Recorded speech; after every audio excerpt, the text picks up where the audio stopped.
CAPF-AC 2023 में जो mentorship programme चल रहा है उसमें इस वीडियो में हम वर्क फॉर वीक 16 प्रोवाइड आपको कर रहे हैं, दे रहे हैं। अब 23 आपका आ गया है। आपको 7 मंथ्स अभी बचे हुए हैं एग्जाम में। अब जो भी है पूरे फुल फ्लेज्ड, जो भी डायरेक्टली देखो, जो हमसे पेड प्रोग्राम के थ्रू जुड़े हुए हो, क्योंकि ये वीडियो ओपन में जा रहा है, जाता है हमेशा, तो इसमें से सब लोग आप अपना फॉलो कर रहे हो। जिसको जो लगता है, मैं कहता हूँ हमेशा कि यस, यदि आपको उचित लगता है तो आप उसको फॉलो करो। यदि आपके पास अपना शेड्यूल है आप उसको फॉलो करो। किसी और को आप फॉलो करते हो आप उसको फॉलो करो। लेकिन यदि आपको ये अच्छा लगता है तो आप इसको फॉलो करो। और जो हमसे पर्सनल रूप से जुड़े हुए हो, जो इसमें हो मेंटरशिप में, उनको ऑब्वियसली चीजें मैंने आपको बोला था कि टेस्ट सीरीज सब हम स्टार्ट करेंगे फुल लेंथ, तब तक जो है ऑलमोस्ट चीजें कंप्लीट हो जाएगी। मैं इस प्रोग्राम में यही फोकस करता हूं कि आप अधिक वर्क करो। मैं क्या जानता हूं या कोई टॉपर क्या जानते हैं ये मायने नहीं रखता है। आप क्या जानते हो, आप कितना लर्न कर सकते हो, आप कितना अपने को इम्प्रूव कर सकते हो, आप कितना सीख सकते हो, आप कितना परफॉर्म कर सकते हो, ये मायने रखता है। जहां कमी है वहां बताओ, जहां इंप्रूव करना है वहां करो, जो स्ट्रांग है उसको स्ट्रांग रखो। तो इसमें से अब जो आपका एक तरह से इधर ज्योग्राफी ये लास्ट है आपका। उसके बाद आपका जो मैथ क्वांट वगैरह रहेगा, और फिर मिसलेनियस चीजें जो है वो हमेशा ध्यान रखो कि परफेक्ट 100% आप कवर नहीं कर सकते हो चीजों को, क्योंकि सिलेबस इतना वास्ट होता है, कुछ चीजें इतनी होती कि आप उसको नहीं कर सकते हो। लेकिन हमारा टारगेट ये होता है कि हम 90% चीजों पे कमांड रखें। कुछ जो हेयर एंड देयर से क्वेश्चंस पूछे जाते हैं, लेकिन 90% चीज़ों पे आपको कमांड रखना है। तो ये ज्योग्राफी का ये आखिरी होगा, उसके बाद फिर मैथ्स क्वांट और मिसलेनियस चीज़ें जो चलेगी। तो ऑलमोस्ट जब टेस्ट आपका स्टार्ट होगा 22 जनवरी से, तो करीब करीब आपको ये लगना चाहिए एटलीस्ट कि हाँ, हम अब एटलीस्ट बेसिक्स वन टाइम सारी चीज़ों को कवर कर चुके हैं। तो इसमें जो पेपर वन है, ज्योग्राफी भी चलेगा। ज्योग्राफी का ये थर्ड सेशन एक तरह से है। तो आपको ये वाला जो है 10 जनवरी तक फिनिश कर लेना है ये, यानी कि ज्योग्राफी जो भी है। अब देखो, इसमें से हो सकता है आप लिटिल पहले कंप्लीट कर लेते हो, तो मैं इस अनुसार टाइम देता हूँ कि कुछ चीज़ें जो बाकी पीछे का रह गया है उसको भी आपको रिवाइज करना है। तो 10 जनवरी 2023 तक इस पार्ट को कंप्लीट करना है। सो ये ऑलरेडी आप बुक्स वगैरह का देख ही हो। तो इसमें आपको जो है क्लास 12th का करना है। क्लास 12th में दो बुक है, तो हिंदी और इंग्लिश दोनों में मैं बता रहा हूँ। तो ये फंडामेंटल ऑफ ह्यूमन ज्योग्राफी, जो मनुष्य है, जो आपका मानव भूगोल। तो मानव भूगोल का मतलब क्या है कि डिफरेंट प्लेसेस पे पीपल सेटल्ड कैसे हुए, ह्यूमन ज्योग्राफी का नेचर एंड स्कोप है। फिर वर्ल्ड में पॉपुलेशन कैसे डिस्ट्रीब्यूट है। अभी देखो, कुछ कंट्री हैं दुनिया के जिनका जो डेवलप पहले हो चुके थे, और वो अभी भी डेवलप्ड कंडीशन में है, लेकिन उनका पॉपुलेशन जो है आइदर स्टैग्नेट हो गया है, और कुछ कंट्री का पॉपुलेशन जो है गिरने लगा है। जो जापान कहते हैं ना, हमारे जो प्राइम मिनिस्टर जब स्पीच देते हैं कहते हैं जापान बूढ़ा हो रहा है, जर्मनी बूढ़ा हो रहा है, अमेरिका बूढ़ा हो रहा है, लेकिन हमारा जो भारत है वो अभी भी जवान है, और इसका जो पोटेंशियल है इसमें बहुत है। और जो हम डेमोग्राफिक डिविडेंड कहते हैं, तो उसको हम ये अभी रीप करने में एबल हैं। तो वर्ल्ड पॉपुलेशन डिस्ट्रीब्यूशन किस ढंग से है, density on growth. Population composition, composition in the sense कि मेल फीमेल डिफरेंट एज का, और ह्यूमन डेवलपमेंट। यदि हम जो कोई चीज का डेवलपमेंट देखते हैं, तो एक फिजिकल डेवलपमेंट होता है कि रोड आपका सही हो रहा है, ट्रांसपोर्टेशन सुविधाएं अच्छी है, आपके मार्केट अच्छे हैं, सारी चीजें। लेकिन एक ह्यूमन डेवलपमेंट है कि लोग एजुकेटेड हैं, उनमें हेल्थ केयर सुविधाएं उपलब्ध है, जो उनका सामाजिक डेवलपमेंट सोशल डेवलपमेंट हो रहा है, लोगों के प्रति केयर। तो ये ह्यूमन डेवलपमेंट भी एक इम्पॉर्टेंट फैक्टर है, और इनफैक्ट ह्यूमन डेवलपमेंट से जो है सोसाइटल डेवलपमेंट को किया जा सकता है। नेक्स्ट ये देखो, ये वाला प्राइमरी आप ऐसे नॉर्मली देखते हो क्या है कि जो कभी कभी क्वेश्चंस पूछा जाता है तो लगेगा ना कि ये तो हमने पढ़ा नहीं बेसिक्स। अब इकोनॉमिक्स में आपको क्या पढ़ाया जाएगा, primary sector, secondary sector, tertiary sector. लेकिन इसमें देखो, प्राइमरी सेक्टर तो ऑब्वियसली है जो हम प्रकृति से डायरेक्ट जिसका दोहन कर रहे हैं, agriculture related field, mining, quarrying. Secondary sector क्या है, मैन्युफैक्चरिंग होता है हमारा एक तरह से। प्राइमरी तो हमारा इनफैक्ट इनिशियली हर कंट्री प्राइमरी में ही होते हैं, लेकिन प्राइमरी से कुछ जो मेजोरिटी कंट्री है प्राइमरी से सेकेंडरी, सेकेंडरी से टर्सरी में शिफ्ट की है। लेकिन हमने क्या है, प्राइमरी से डायरेक्ट एक तरह से मेजोरिटी जो है जंप किया टर्सरी में। तो टर्सरी और एक क्वाटरनरी एक्टिविटी और एक क्वेनरी भी आता है। तो ये 5 अब तक आपने इकोनॉमिक्स में जो पढ़ा क्या है, 3 सेक्टर्स हैं, primary sector, secondary sector, tertiary sector. लेकिन इसमें आप 5 सेक्टर्स पढ़ोगे, क्वाटरनरी और फिर क्वेनरी भी आपको एक बॉक्स में दिया हुआ मिलेगा, ठीक है ना। फिर है आपका ट्रांसपोर्टेशन एंड कम्युनिकेशन। तो ट्रांसपोर्टेशन एंड कम्युनिकेशन भी क्या है, सर्विस सेक्टर में ही आते हैं। फिर आपका है इंटरनेशनल ट्रेड। ट्रेड आज से नहीं, हजारों साल से ट्रेड होता आ रहा है। आप सिल्क रोड का नाम सुने होंगे, रेशम मार्ग। तो सिल्क रोड से ट्रेड हो रहा था।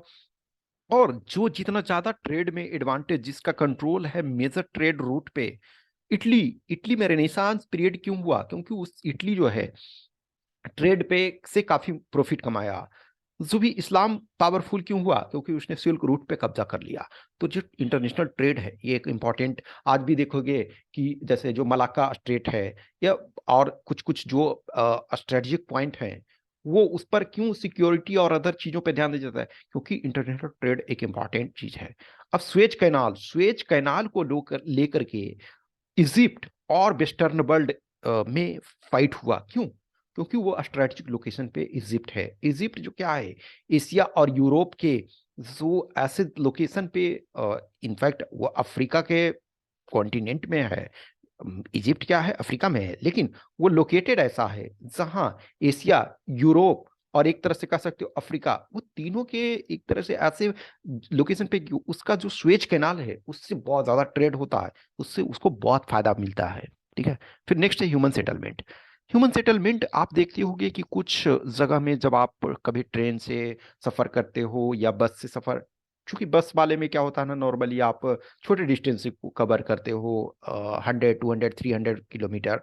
लेकिन जब आप ट्रेन से समटाइम क्या है, 1000 किलोमीटर, 1500 किलोमीटर तो 1000 किलोमीटर, तो उसमें क्या है कि बहुत सारे एरिया से गुजरते हो, बहुत सारे स्टेट से गुजरते हो।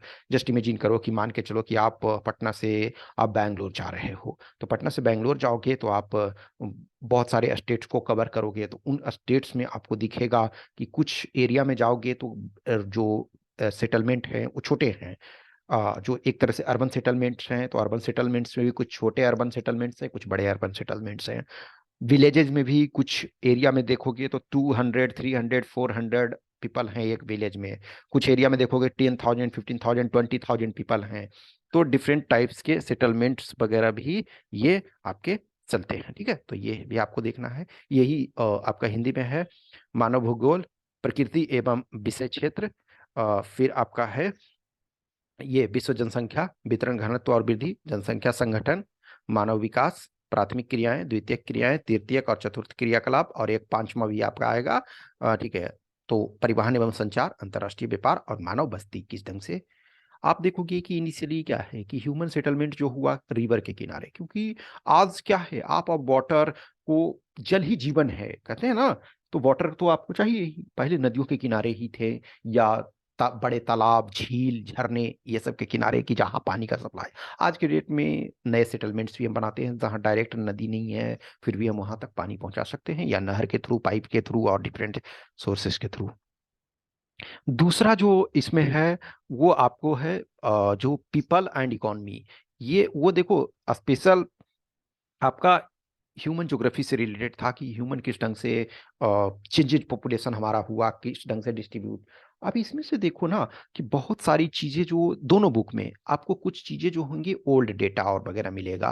क्यों, क्योंकि जो बुक लिखा गया पहले लिखा गया, जैसे 22 में हमारा पॉपुलेशन 8 बिलियन पहुंचा, लेकिन 8 बिलियन पहुंच गया ये बुक में तो आपको नहीं मिलेगा ना, ये बाद में जब फिर अपडेट होगा बुक तो उसमें मिलेगा। तो कुछ चीजें डेटा वगैरह है उसको करेंट करेंट का, इसी वजह से तो पेरेनियल इंपॉर्टेंस है हर सब्जेक्ट में। तो इसमें है population, distribution, density, growth and composition. तो कुछ लगेगा कि कुछ चीजें तो उसका भी है। तो ये वाला पार्ट यदि देखोगे तो ये तो पहले वाला जो बुक पढ़ा आपने देखा उसमें भी है। फिर अब ये देखो माइग्रेशन। माइग्रेशन क्या है कि हम एक जगह से पीपल दूसरे जगह मूवमेंट करते हैं। तो उसका, तो माइग्रेशन क्या है, एक तो टाइप्स किस ढंग से है, रूरल माइग्रेशन, अर्बन माइग्रेशन, फिर आपका मेल माइग्रेशन, फीमेल माइग्रेशन। अब कॉजेज क्यों है, तो फीमेल माइग्रेशन, फीमेल माइग्रेशन में मेजोरिटी देखोगे क्या है, मैरिज। मैरिज एक इंपॉर्टेंट चीज है। लेकिन मेल में क्या है, डिफरेंट है। अब फीमेल में भी 100% मैरिज माइग्रेशन ही नहीं है, लेकिन मेजोरिटी खास करके रूरल एरिया में है। लेकिन अदर भी हैं, जैसे education, better opportunity, employment opportunity and other things. फिर कंसिक्वेंसेस, कंसिक्वेंसेस क्या हैं? कुछ एरिया का देखोगे कि natural rate of growth rate population का स्टेबलाइज हो गया, लेकिन फिर भी वहां का पॉपुलेशन बढ़ रहा है। क्यों? क्योंकि माइग्रेशन आ रहा है, हो रहा है। कुछ एरिया का देखोगे कि नेचुरल रेट ग्रोथ रेट तो ठीक है, लेकिन वहां का पॉपुलेशन उस लेवल से नहीं बढ़ रहा है। क्यों? क्योंकि वहां से लोग माइग्रेट कर रहे हैं। तो माइग्रेशन, इन माइग्रेशन और आउट माइग्रेशन, ये जो आपका है। फिर ह्यूमन डेवलपमेंट, तो देखो ह्यूमन डेवलपमेंट का कुछ जो चीजें हैं उसमें भी पढ़ना है, इसमें भी। ह्यूमन सेटलमेंट, तो ह्यूमन सेटलमेंट यहाँ भी पढ़ना है आपको, वहां भी। तो इसमें इसी वजह से मैंने एक साथ दोनों को दिया है कि एक पूरा वो इसके पहले वाला जो ह्यूमन ज्योग्राफी आप पढ़ लोगे तो इसका कुछ पार्ट जो है इसमें से आपका कवर इसका भी हो जाएगा। फिर नेक्स्ट है लैंड रिसोर्सेस एंड एग्रीकल्चर। अब इसमें से देखोगे कुछ चीजें आपको इकोनॉमी वाले पार्ट से कॉमन मिलेगा। नेक्स्ट है वाटर रिसोर्सेस, वाटर रिसोर्सेस एक इंपॉर्टेंट रिसोर्स है। फिर मिनरल एंड एनर्जी रिसोर्सेस, इसमें भी देखो अब यहाँ से बेस लोगे, उसके बाद करेंट आपको करना पड़ेगा। फिर manufacturing industry, planning and sustainable development in Indian context. फिर आपका ट्रांसपोर्ट एंड कम्युनिकेशन, अब उसमें देखो ट्रेड आया, इंटरनेशनल ट्रेड देखो, उसमें भी एक चैप्टर, इसमें भी आप एक का एक चैप्टर है। तो बहुत सारी चीजें इसमें आपको कॉमन मिलेगी। फिर आपका है geographical perspective on selected issue and problems, ठीक है। तो सेम सिचुएशन इसका ये हिंदी में है, ठीक है, कि जनसंख्या, वितरण, घनत्व, वृद्धि और संगठन संगठन फिर प्रवास, प्रकार, कारण और परिणाम, मानव विकास, मानव बस्तियां, भू संसाधन और कृषि, जल संसाधन, खनिज तथा ऊर्जा संसाधन, निर्माण उद्योग, भारत के संदर्भ में नियोजन एवं सतत पोषणीय विकास। अब देखा जाए तो नियोजन जो प्लानिंग है, वो प्लानिंग कमीशन खत्म हो गया, प्लानिंग कमीशन की जगह क्या आ गया? हमारा नीति आयोग। तो उसका, और ये सतत पोषणीय विकास यानी सस्टेनेबल डेवलपमेंट, एसडीजी गोल जो टारगेट है डेवलपमेंट। परिवहन और संचार, अंतर्राष्ट्रीय व्यापार, भौगोलिक परिप्रेक्ष्य में चयनित कुछ मुद्दे और समस्याएं। तो इन दोनों चैप्टर्स को इसमें से आपको, दोनों बुक को ये पढ़ना है, इसको कवर करना है इधर आपको बाई 10 जनवरी, ठीक है। पेपर टू में क्या करना है? पेपर टू में देखो जो फुल सिलेबस है उसके सारे के वीडियो मैंने एक्सेसिबिलिटी आपको करवा दिया है। आपको सारी चीज़ें और जो भी दिक्कत है, जो चीज़ें हैं, वो मैं हमेशा ये बोलता हूँ आपको कि जो भी समस्याएं आपकी है, जो भी क्वेश्चंस क्यूरी हैं, वो आप बताओगे, मैं उस चीज़ को डिस्कस करने के लिए आपके लिए तैयार हूँ, आपको सपोर्ट करने के लिए।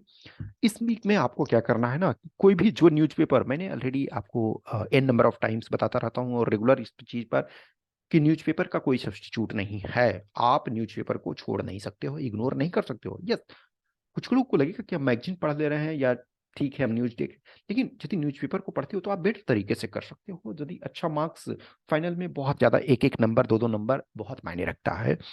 तो कोई भी आप 3 आर्टिकल न्यूज़पेपर में, ये इंग्लिश वाला करोगे, ओके, ये इंग्लिश वाला से ये करना है। अब देखो जो इंग्लिश मीडियम में है तो उनके लिए तो बाय डिफॉल्ट है कि इंग्लिश मीडियम ही करोगे। हिंदी मीडियम वाले भी हो तो इंग्लिश मीडियम में कोई भी 3 आर्टिकल न्यूज़पेपर का लो, एडिटोरियल का, और डिफरेंट टॉपिक्स पे लेना, ठीक है। सपोज एक पॉलिटी पे आपने ले लिया, दूसरे इकोनॉमी पे आपने ले लिया, तीसरे इंटरनेशनल पे ले लिया, या डिफेंस पे ले लिया, या जो भी है।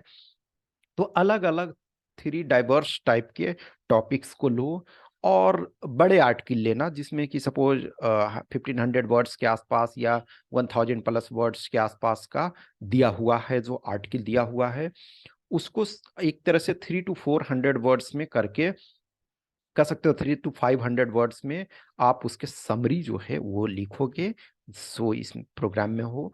और जो ओरिजिनल टॉपिक जो है, जो ओरिजिनल आपने एडिटोरियल लिया है, वो उसको, उसका, उसके साथ वो भी आप सेंड करोगे मुझे। और ये भी कि हाँ हमने ये टॉपिक पढ़ा और इसका समरी ये है, ये टॉपिक पढ़ा इसका समरी ये है, ये टॉपिक पढ़ा इसका समरी ये है। तो ये 3 आर्टिकल्स आपका ये ड्यूटी होगा। और इसमें से शायद आपको सब टाइम लगेगा कि ये कष्ट लग रहा है, चीज़ें में से ही काम करवा रहा है ये। तो जितना आप अभी करोगे, वो जो जब ट्रेनिंग में आप जाते हो तो कहते हैं ना, the more you sweat in the ये training ground, the less you bleed in the battlefield. So आप ट्रेनिंग में जितना पसीना बहाओगे, जितना अधिक स्टेमिना डेवलप करोगे, वो आपका बैटल फील्ड में, बैटल फील्ड अब वो पानीपत की लड़ाई के टाइप का या महाभारत टाइप क्या लड़ाई नहीं आज के डेट में हो रहा है कि एक तरफ कमांडर बोल रहा है आक्रमण, तो आक्रमण हुआ पूरा, ये तलवारबाजी कर रहे हैं, भाला भौंक रहे हैं और गदा लेकर के। ये आपके आज सिचुएशन नहीं है। आज जो फाइट है वो डिफरेंट तरीके का फाइट है, तो आपको डिफरेंट तरीके से लर्निंग, लेकिन हाँ ब्लड तो आज भी बहाना पड़ता है। इन नंबर ऑफ टाइम्स देखो, आज तक इंडिया इंडिपेंडेंस होने के बावजूद, जो है एक इंडिपेंडेंट सोवरेन कंट्री होने के बावजूद भी, जब विश्व जो है शांति की दिशा में कार्यरत है, तब भी हमने हजारों लोगों का जो बलिदान दिया है। हजारों लोग अपना, एक तरह से हम कहते हैं ना कि जब आप एक यूनिफॉर्म फोर्सेस में आ जाओगे तो एक वो फील होता है कि हम जागते हैं तो आप चैन से सोते हैं। जो बॉर्डर पे जो भी हैं, जैसे आईटीबीपी हैं, आप सीआरपीएफ के ही देखो, जम्मू कश्मीर से लेकर के हर जगह लगे हुए हैं। बीएसएफ इंडिया पाकिस्तान और इंडिया बांग्लादेश बॉर्डर पे हैं, तो हर जगह लोग ये एसएसबी हैं, तो और आर्म फोर्सेस अपने हैं, तो वो लोग जाग रहे हैं तो देश के लोग चैन से सो रहे हैं। तो चीज़ों को देखो, समझो, करो, और टारगेट अपना मोटिवेशन अप रखो। जो भी चीज़ें होती है कि हर टाइप के लोग होते हैं, पॉजिटिव निगेटिव सोचने वाले, और सिलेक्शन सबका नहीं होता है, ये हमेशा ध्यान रखो। सिलेक्शन के लिए जो बहुत मेहनत करनी पड़ती है, देयर आर फ्यू एक्सेप्शंस जो बोलते हैं कि मैंने तो कुछ किया नहीं, बस हो गया। बस हो नहीं जाता है, हर पर्सन अलग अलग डायमेंशंस में होता है, कंडीशंस में होता है। अब किसी पर्सन का प्रिपरेशन बहुत अच्छा था, इस एग्जाम को ना देखा जाए, दूसरे एग्जाम का, वो ऑलरेडी एक अच्छा स्टूडेंट है, उसने 10th 12th ग्रेजुएशन बहुत अच्छे तरीके से पढ़ा है, एक रेपुटेड स्कूल रेपुटेड कॉलेज में पढ़ा है, और जिसमें उसने काफ़ी मेहनत किया, तो यहाँ उसके लिए चीज़ें आसान। अभी भी कोई भी चीज़ इतनी डिफिकल्ट नहीं है कि आप नहीं कर सकते हो। आप रॉकेट साइंस नहीं है कि हर चीज़ परफेक्ट ऑर्डर में होना चाहिए। आप एन नंबर ऑफ मिस्टेक्स करने के बावजूद भी सेलेक्ट हो सकते हो, लेकिन लक्ष्य जो है, आप अपना निगाहें इस पर रखो, जो टारगेट पर रखो। Okay, thank you.